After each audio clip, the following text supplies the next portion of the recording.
The Kepler Station hung suspended in the void like a wound that wouldn't close. A massive orbital platform, built by a coalition of galactic powers to serve as a neutral ground for trade, diplomacy, and the occasional awkward encounter between species that had no business being in the same room.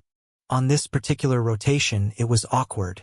Commander Vexthar stood at the observation window of the council chamber, his crystalline exoskeleton refracting the starlight into 1,000 fractured rainbows.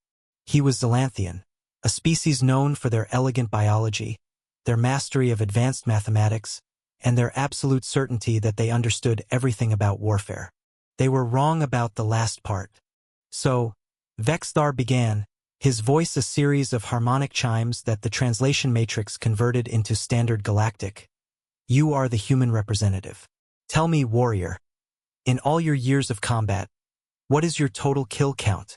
The question was meant to be dismissive, even insulting. The Zelanthians had conquered 17 worlds. Their war records were legendary. What could a human, a soft, brief-lived creature from a backwater planet, possibly have accomplished? But the human across from him simply took a slow breath. His name was Commander James Morrison. He was 53 years old, which made him ancient by human standards for active combat duty. His face was weathered like a stone that had survived 1,000 storms. His eyes, a pale blue that seemed to contain the weight of decades, looked directly at Vexthar. And then he began to answer the question. 237, Morrison said quietly. The observation chamber fell silent. The other delegates, the chittering stack traders, the three-eyed Orchuum diplomats, even the usually composed Viridian merchants, all turned to stare. Vexthar's exoskeleton shifted colors in what his species registered as amusement. 237? In a single conflict? No, Morrison replied. Across 38 years of service. The Zelanthians' crystalline form brightened with something like satisfaction. Then our estimates were generous. I've personally... Let me finish, Morrison interrupted, his voice steady but carrying an undercurrent that made the air in the chamber feel heavier. 237 individuals killed in direct combat. But that's not the full answer to your question, is it? You asked about my kill count, not just direct eliminations. Vexthar's harmonic voice carried a note of intrigue. What else could there be? Morrison stood. He was not an imposing figure, not like the Zelanthians with their towering crystalline frames, not like the stack with their 4 powerful limbs. But when he stood, something in the chamber shifted. The other delegates instinctively leaned back. I've called in orbital strikes that eliminated 2,000 enemy combatants, Morrison said. I've planned operations that resulted in the deaths of another 8,000. I've authorized protocols that were responsible directly or indirectly for 20,000 casualties across 3 separate campaigns. I've held the line when I could have fallen back, and I've fallen back when I could have charged forward. I've made decisions where every option meant someone died. He paused. His blue eyes swept across the chamber, settling finally on Vexthar. And every single one of them, Morrison continued, still visits me at night. Every single one. The silence that followed was not empty. It was full-packed with understanding that the Zelanthians, for all their mathematical brilliance, had failed to calculate. Vexthar's form flickered through several colors, confusion, processing, and finally something that approximated uncertainty. I don't understand. You're troubled by your victories. Morrison sat back down slowly. When he spoke again, his voice carried the weight of something beyond translation matrices. Something that transcended species and biology. Do you know why I'm here, on Kepler Station? He asked. Do you know why the United Earth Coalition sent me to sit at this table? No one answered. We sent me because Earth doesn't send our strongest warriors to negotiations. We send someone who understands that the greatest strength isn't measured in kill counts. It's measured in something else entirely. He pulled up a data file on the table's holographic interface. Images began to materialize, faces, documents, names. The other delegates leaned in, confused at first. Then understanding began to dawn. 237 people died by my hand, Morrison continued. But I've also been responsible for the evacuation of 412,000 civilians from active war zones. I've negotiated surrender protocols that resulted in 0 executions of prisoners. I've trained combat medics who have saved the lives of nearly 100,000 wounded, including wounded from enemy forces. The files shifted. More data, more stories. A medical station Morrison had established. A peace treaty he'd brokered. A program for war orphans he'd personally funded.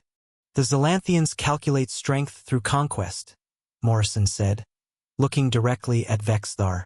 You measure yourselves by what you've destroyed.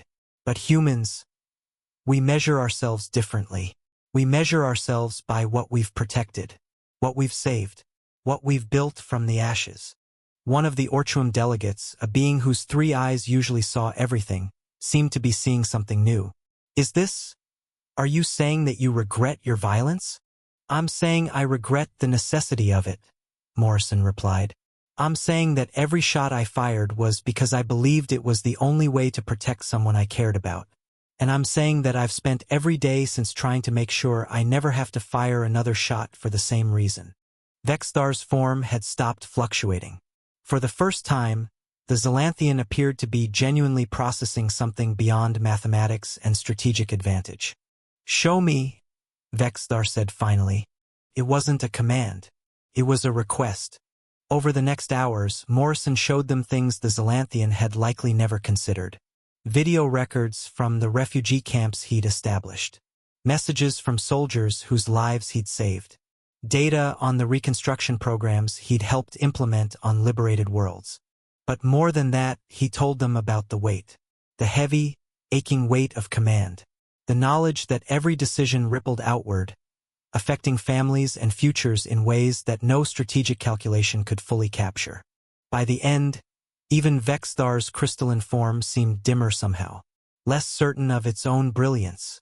In all our years of warfare, the Zelanthian said slowly, we have never once considered that our adversaries were anything more than obstacles to be overcome, that they might have families, futures, dreams that we were extinguishing. That's the difference, Morrison said quietly. That's what makes humanity different. We don't just see the enemy. We see the person. And often we choose mercy anyway. Not because we're weak. Because we're strong enough to bear the weight of that choice. The news of the exchange in the council chamber spread through Kepler Station like radiation through a void. The Zelanthians, faced with this perspective they had never considered, began their own reckoning with what victory had truly cost them. Within weeks, they announced a historic shift in their military doctrine. The first change? An ethics board. Principles of proportional response. Protocols for the protection of non-combatants. It wasn't a revolution. It didn't happen overnight, but it began. And on the day Morrison prepared to leave Kepler Station, Vexthar appeared at the docking bay. The great Zelanthian, in all his crystalline magnificence, requested something that his species rarely did. To learn. Will you teach us? Vexthar asked. How to carry the weight you speak of. How to measure strength the way you do. Morrison smiled. A small, sad, beautiful smile that contained lifetimes of understanding. It's not something I can teach you, he said. It's something you have to choose to feel. As his shuttle pulled away from Kepler Station and accelerated toward the stars, Morrison looked back at the platform receding into the darkness. And for a moment, the light caught Vexthar's crystalline form in just the right way, and it glowed, not with the harsh brilliance of conquest, but with something softer, something more human. And for the first time, the galaxy understood. Not through words or weapons or mathematical calculations. Through the simple, devastating power of empathy. It understood what it truly meant to be human. In a cosmos where strength is measured by firepower and dominion is the only language spoken, humanity speaks something else entirely. The language of choice, of sacrifice, of the courage to look at another being, even an enemy, and see not an obstacle but a person worthy of compassion. If this story moved you, if it reminded you that humanity's greatest strength has never been our ability to wage war, but our capacity to choose differently, subscribe for more human stories from the stars. Because the galaxy still has much to learn about what it means to be human.